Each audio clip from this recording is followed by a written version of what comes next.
Morning, everyone. Good morning. Just yesterday, the Congressional Budget Office confirmed what we have long understood to be the case with the reckless Republican budget. House Republicans and Donald Trump have proposed the largest cut to Medicaid in American history. And they've also put a target on the back of Social Security and Medicare. So let me be clear. House Democrats are going to stand on the side of the American people, which means standing on the side of Social Security, Medicare, Medicaid, our veterans, nutritional assistance, the children and families, and the health care of every single American. Republicans are trying to rip health care away from tens of millions of Americans.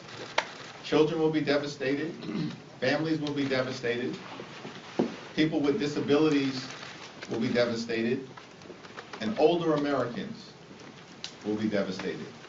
Hospitals will close, including in rural America, all across the country, and nursing homes will shut down. Those are the implications of the House Republican budget, and every single Democrat are going to continue to stand against it. Question?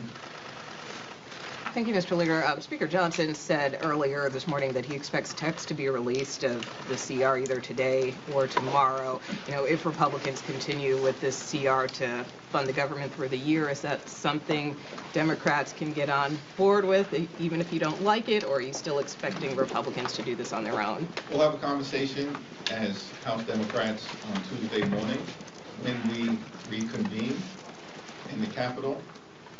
We've consistently made clear that top-line numbers were agreed upon in a manner consistent with the Bipartisan Fiscal Responsibility Act that Republicans in the House themselves negotiated and supported. A year-long continuing resolution is inconsistent with the Bipartisan Fiscal Responsibility Act. And so if Republicans decide to take this approach, as Speaker Johnson indicated, it's his expectation that Republicans are going it alone. Congressman, Rep. Al Green was just censured by the House. What is your reaction to that? I voted no. The censure resolution put forth by extreme MAGA Republicans is not worth the paper that it was written on. So, thank you, Leader. So on Tuesday morning, it was reported that you and other leadership told Democrats to refrain from using any signs or do anything attention-grabbing, with the overall message to not become the story. And given that wasn't the case, in terms of leading and controlling your conference, how are you feeling about Democratic unity under your leadership? Are you feeling secure with that and in your leadership position right now? Yes. Thank you, Mr. Leary. Going back to the censure, these types of resolutions used to be a dime a dozen, and it seems like, I mean, last year there were 3 of them against House Democrats. Can you just reflect on this shift from censure resolutions being for the most egregious forms of misconduct and now being used as political weapons? Republicans are playing political and partisan games with their censure resolutions because they are on the run. Republicans are on the run with respect to the economy. Donald Trump consistently promised that grocery prices were going to be lowered on day one. But costs aren't going down, they're going up. The stock market isn't going up, it's going down. Inflation is up. And Donald Trump and House Republicans are crashing the American economy in real time. Republicans are on the run with respect to the economy. Not a single bill, not a single executive order, and not a single administrative action has been put forth by Donald Trump or House Republicans to improve the economic circumstances of the American people. And folks are taking notice all across the country, which is why his approval ratings aren't going up, staying the same. They're going down, particularly as it relates to the economy. Republicans are on the run as it relates to the economy. Republicans are on the run as it relates to health care. They're not even having town hall meetings anymore because they are afraid to hear from their own constituents who do not want them to enact the largest Medicaid cut in American history. And Republicans are on the run with respect to the GOP tax scheme. So are you saying that you believe that the resolution was to distract from? Everything they do is a big, massive distraction. House Democrats, we're going to continue to focus on the issues that matter to the American people. That's why every single House Democrat voted against the reckless Republican budget. We're standing on the side of Medicaid and the American people. Republicans are standing on the side of their billionaire puppet masters, like Elon Musk. Yeah, thank you. On that point, you're talking about Medicaid, you're talking about grocery prices, trying to focus on things that everyday people feel. Do you think that the protest tactics on Tuesday are an effective way to communicate that message? We're going to continue to keep the focus on the American people. Yes. Okay, thank you. Considering the economy is an issue that affects all Americans, do Democrats plan to introduce a bill that would bring the cost of living down? And what offensive approach to the administration, although in the minority, are Democrats planning to take aside from opposing Republicans' proposed budget and threats to Medicaid? Yeah, we believe that we've got to protect Social Security, Medicare, and Medicaid. That's core to the American dream. We have to protect health care and strengthen the Affordable Care Act, not try to weaken it or walk away from the expansion of the Affordable Care Act, which the American people will reject all across the country. We do need to increase housing supply, and Maxine Waters has a lot of ideas that have been put forth to try to make sure we can bring the American dream of affordable home ownership to life for every single American. We don't support massive tax cuts for the super rich. We support the child tax credit. We support the low-income housing tax credit. We support the earned income tax credit. We support full restoration of the state and local tax deduction, which Donald Trump and Republicans ripped away, and that hurt middle-class families all across the country. So we're going to continue to put forward ideas that we think will make a difference in the lives of the American people while pushing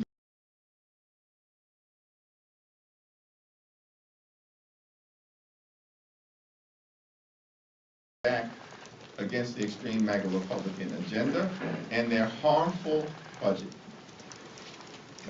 A leading scholar on strongmen, Ruth Ben-Guyot, says we are, quote, in a democratic emergency that's getting worse every single day. Do you agree with that? And are you doing enough in response? We are in an emergency, and I think it's all hands on deck. And we have to continue to push back aggressively in the Congress, push back aggressively in the courts, push back aggressively in community after community after community. Those that have articulated the emergency circumstances that we're in are essentially suggesting we've never been in this situation before. So of course it's all unprecedented, including how the opposition responds. But this flood the zone strategy, understand clearly, the flood the zone strategy is designed to disorient people. I ain't gonna be disoriented. Not going to be disoriented by it all.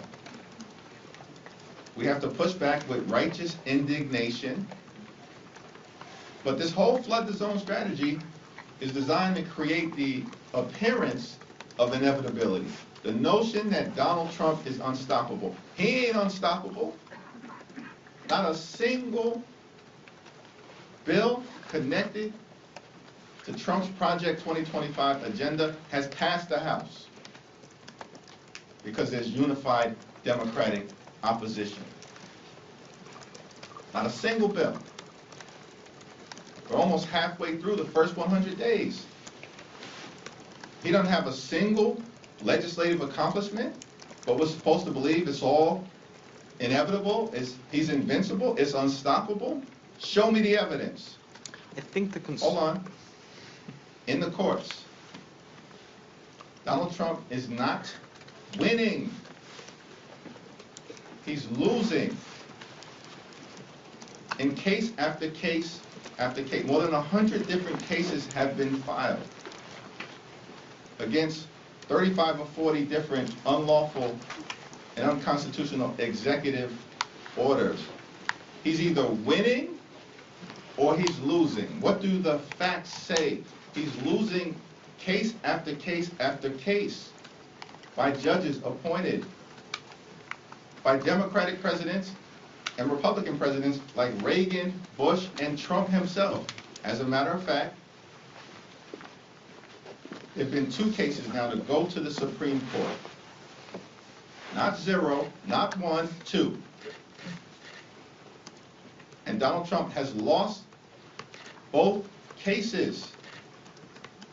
One related to USAID and the other related to the Office of Special Counsel. Why is that Office of Special Counsel case important? Because that actually relates to the firing of the probationary employees, many of whom are veterans. That's disgusting what they're doing. He's being stopped in the Congress, stopped in the courts, and stopped in terms of community sentiment because his public approval ratings aren't going up, they're going down. This dude is not winning anywhere. But the flood the zone strategy is designed to disorient and to distract. I'm not going to be disoriented. We are going to push back successfully, and the American people will win. Thank you very much. Speaking of executive orders, we're anticipating that President Trump is going to sign an executive order to dismantle the Department of Education. Tell us how is there going to be a pushback against that, and what's your reaction to it? I'm glad you asked that question because this is another example. Why do they want to issue this executive order right now? That they know does not have the force of law. Because they want to distract and disorient people. Coming off a State of the Union or joint address to Congress, where he spoke for 100 minutes. It was tough. Sitting there listening to it all, but you spent less than 2 minutes on the economy when people are struggling to live paycheck to paycheck in America, the wealthiest country in the history of the world. 2 minutes or less on the economy because he had nothing to say. Costs aren't going up, they're going down. He didn't say a word about Medicaid. And Donald Trump set the table to eradicate Social Security benefits. There is no situation where people who are 100, 150, 200 years old, 300 years old, receiving Social Security benefits. Prove that. Everybody knows he lied to the American people. So it was a horrible performance. One of the most divisive presidential addresses ever delivered in the history of the country. So what do they want to do? Distract from it all. You can't abolish the Department of Education through an executive order. He apparently likes losing in court because he'll lose again. Because as soon as this gets issued, he's going to be sued and he's going to lose. And the votes don't bring the bill to Congress. We welcome that fight. Bring the bill to Congress if you want to get rid of the Department of Education. We'll stand on the side of the American people, and they'll continue to stand on the side of Elon Musk. I want to ask about California Governor Gavin Newsom's comments saying that Democrats were in the wrong for allowing transgender athletes to compete in female and girls sports. What is your response to that after Democrats had opposed the women and girls in sports? I haven't seen his comments, what Democrats opposed was unleashing sexual predators on girls throughout the United States of America. Thank you. Last question. What do you say to those members, particularly progressive members, who have been receiving relentless, I want to say, encouragement from grassroots activists and constituents who want to see the party do more without obviously necessarily understanding what the power of the minority party is? What is your strategy to show your base that you guys have an effective strategy to counter President Trump? We're going to continue to stop him in the Congress, stop him in the courts, stop him in the community, put it in the voters' hands next year, and take back control of the House of Representatives. Thank you.